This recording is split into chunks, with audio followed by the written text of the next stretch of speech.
Hi, good evening all. എല്ലാവർക്കും നമസ്കാരം. നമ്മുടെ പ്രൊമോട്ടേഴ്സിന് വേണ്ടിയുള്ളൊരു വീഡിയോ ആണിത്. പ്രൊമോട്ടർമാരിൽ പലരും ബിസിനസ് സ്റ്റാർട്ട് ചെയ്തിട്ടുണ്ടാവും.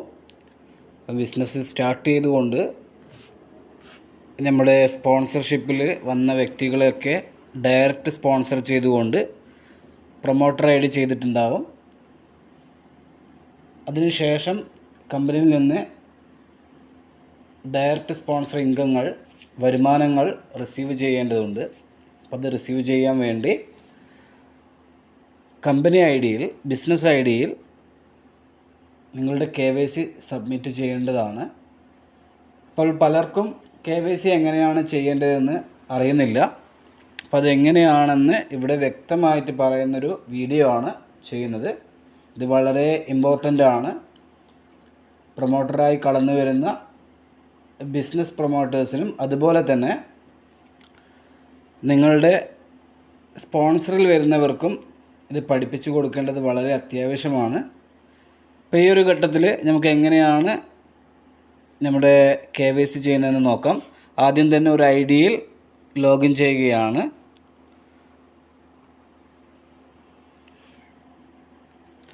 അപ്പോൾ KYC ചെയ്യുന്നതിന് മുമ്പായി നമ്മുടെ documents, Aadhaar card, pan card, ബാങ്കിൻ്റെ പാസ്ബുക്ക് കൃത്യമായിട്ട് ഫോട്ടോ എടുത്തുകൊണ്ട് അതിൻ്റെ സൈസ് കുറയ്ക്കാനുള്ളൊരു മാർഗമെന്ന് പറയുന്നത് ഒരു ഫോണിൽ നിന്ന് ഫോട്ടോ എടുത്ത് നമുക്ക് KYC ചെയ്യാൻ ഉദ്ദേശിക്കുന്ന ഫോണിലോട്ട് വാട്സപ്പിലേക്ക് മെസ്സേജ് ചെയ്യുക. അങ്ങനെ അതിൻ്റെ സൈസ് KB സൈസ് കുറയ്ക്കാൻ പറ്റുന്നതാണ്. അതുകൂടാതെ നമ്മൾ ശ്രദ്ധിക്കേണ്ട കാര്യം എന്ന് വെച്ചാൽ നമുക്ക് ഡോക്യുമെൻറ്റ്സിലുള്ള Aadhaar number, PAN card number, ബാങ്കിൻ്റെ ഡീറ്റെയിൽസ്, ബാങ്കിൻ്റെ name, account number, IFSC code, branch name ഒക്കെ നോട്ട് ചെയ്യുക. നോട്ട് ചെയ്തതിന് ശേഷം ആണ് നമ്മൾ KYC സബ്മിറ്റ് ചെയ്യേണ്ടത്. നമുക്കിവിടെ നമ്മുടെ ലോഗോയുടെ റൈറ്റ് സൈഡിൽ 3 ഡോട്ട് കാണാവുന്നതാണ്. ഈ ഡോട്ട് ക്ലിക്ക് ചെയ്യുമ്പോൾ ഈ രീതിയിൽ ഒരു 3 ഐക്കൺസ് കാണാവുന്നതാണ്. അതിൽ നമ്മുടെ ഒരു വ്യക്തിയുടെ ഐക്കൺ, അതായത് ഒരു ലേഡിയുടെ ഐക്കണാണ് ഇവിടെ കാണുന്നത്. ആ ഐക്കൺ ക്ലിക്ക് ചെയ്യുക. ആ വ്യക്തി ലേഡി ഓർ ജെൻസ്, അതിനനുസരിച്ചിട്ട് ആ ഐക്കൺ വ്യത്യാസം ഉണ്ടാവും. ഇവിടെ പ്രൊഫൈൽ കാണാവുന്നതാണ്. പ്രൊഫൈൽ ക്ലിക്ക് ചെയ്യുക. നമുക്കിങ്ങനെ ഒരു പേജാണ് ഓപ്പൺ ആവുന്നത് പ്രൊഫൈൽ ക്ലിക്ക് ചെയ്ത സമയത്ത്. ഇതിൽ എഡിറ്റ് പ്രൊഫൈൽ എന്നുള്ള ഒരു ബട്ടൺ കാണാവുന്നതാണ്. ക്ലിക്ക് ചെയ്യുക. ആ ഒരു സമയത്ത് നമുക്കിവിടെ ചൂസ് ഫയൽ എന്ന് പറയും. അപ്പോൾ അത് നമ്മളവിടെ ഫോട്ടോ കൊടുത്തില്ലെങ്കിൽ നമ്മുടെ പ്രൊഫൈൽ പിക്ക് ഇവിടെ നമുക്ക് സെറ്റ് ചെയ്യാവുന്നതാണ്, നമ്മുടെ വാട്സപ്പിലൊക്കെ ചെയ്യുന്നത് പോലെ. ഇതിൽ പേഴ്സണൽ ഇൻഫോ ക്ലിക്ക് ചെയ്ത് കഴിഞ്ഞാൽ നമുക്കിവിടെ അഡ്രസ്സ് കാര്യങ്ങളൊക്കെ കൊടുത്തില്ലെങ്കിൽ കൃത്യമായിട്ട് അഡ്രസ്സ് കാര്യങ്ങളൊക്കെ കൊടുത്ത്, ഡിസ്ട്രിക്റ്റൊക്കെ കൊടുത്ത്, പിൻകോഡ് കൊടുത്തിട്ട് സേവ് ചെയ്യാവുന്നതാണ്. നമുക്ക് ചെയ്യാനുള്ളത് ബാങ്കിൻ്റെ ഡീറ്റെയിൽസ് സബ്മിറ്റ് ചെയ്യുക എന്നുള്ളതാണ്. അപ്പോൾ ബാങ്കിൻ്റെ അഡ്രസ്സ്, ഡീറ്റെയിൽസ് കാര്യങ്ങളൊക്കെ ഇവിടെ കൊടുക്കുക.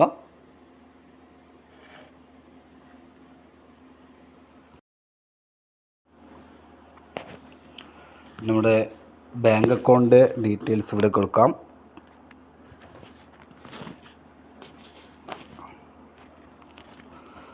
ഏതാണോ ബാങ്കിൻ്റെ നെയിം ഏതാണോ അതാദ്യം കൊടുക്കുകയാണ്.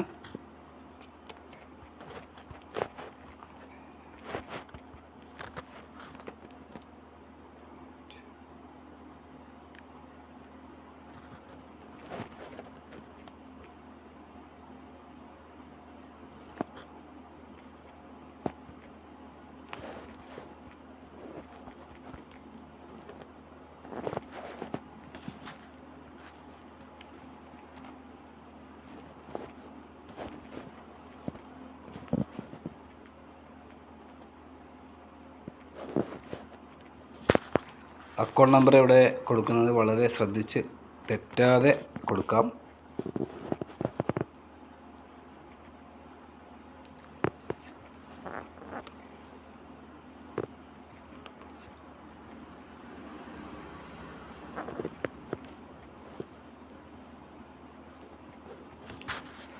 അടുത്തതായി ചൂസ് ഫയൽ ഇവിടെ കാണാവുന്നതാണ്. നമ്മുടെ ബാങ്കിൻ്റെ പാസ്ബുക്ക് കട്ട് ചെയ്ത് വെച്ചിട്ടുള്ള സൈസ് കുറച്ചിട്ടുള്ള പാസ്ബുക്ക് ഗാലറിയിൽ നിന്ന് സെലക്ട് ചെയ്യുക.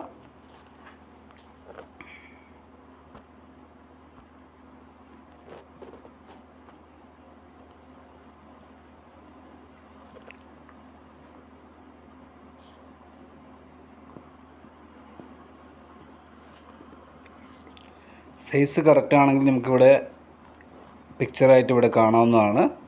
അപ്പോൾ നമുക്കിവിടെ ബാങ്ക് സബ്മിറ്റ് ചെയ്ത ബാങ്കിൻ്റെ ഡോക്യുമെൻറ്റ്സ് ഇവിടെ സേവ് ചെയ്യാം.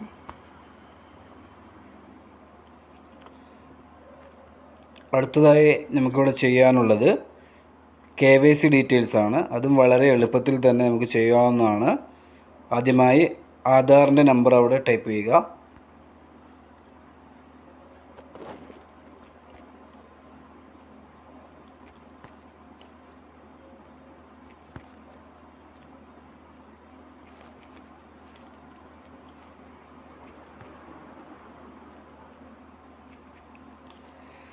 ആധാർ നമ്പർ കൊടുത്തു.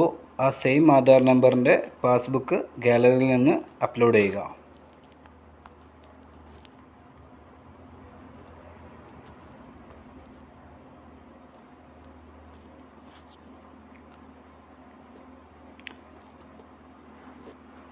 അപ്ഡേറ്റ് ബട്ടൺ ക്ലിക്ക് ചെയ്യുക. അപ്ഡേറ്റ് ആധാർ എന്നുള്ളത് ക്ലിക്ക് ചെയ്യുക. നമുക്ക് അടുത്തതിന് പാൻ കാർഡാണ് അപ്ലോഡ് ചെയ്യാനുള്ളത്. പാൻ കാർഡ് ഇവിടെ അപ്ലോഡ് ചെയ്യാൻ വേണ്ടി KYC സെക്ഷനിലേക്ക് തന്നെ പോകാം. പാൻ നമ്പർ ഇവിടെ ടൈപ്പ് ചെയ്ത് കൊടുക്കാം.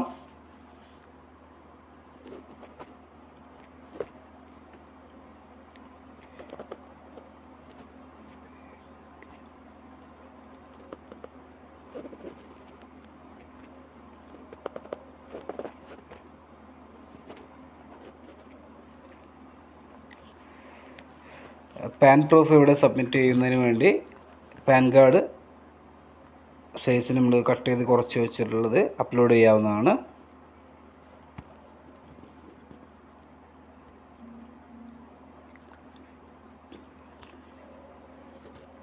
ഇത് കംപ്ലീറ്റ് ചെയ്തതിന് ശേഷം നമുക്കിവിടെ സബ്മിറ്റ് ചെയ്യാം. അപ്ഡേറ്റ് ചെയ്യുക. അപ്ഡേറ്റ് പാൻ എന്നുള്ള ബട്ടൺ ക്ലിക്ക് ചെയ്യുക.